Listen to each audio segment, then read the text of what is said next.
Yung hapon, anong imo palan to? Si ako gali si Fred Emmanuel Villar. Pila imo nga edad? 15 ay 17 anyos. Nang amigo din kag taga din kag gali.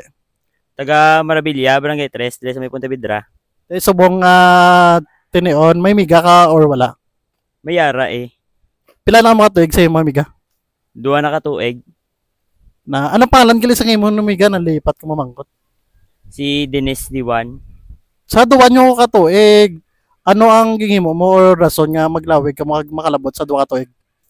Siyempre dapat intindihon mo gid kag kung imo sala, imo gid sala. Kaya yung bahay pero may tsakto mo. Sa bagay, may point ka. Sa 2 years nyo, may times man nga gaaway ka mo or may ginaawayan. O kapin pagid nga sa bahay bla. Pero tidan siya kasi lusay sampo sa mga performance task namon. May mga upod ko nga bahay, muna din yung no, yung natabi, bla may something na may ginagaan niya malis siya. Thank you sa batsa. Bale, ano ang message mo sa imong amiga? Nga kabay pa magsige ang amo niya pagpalangganay kag magdugay kami. Thank you, thank you.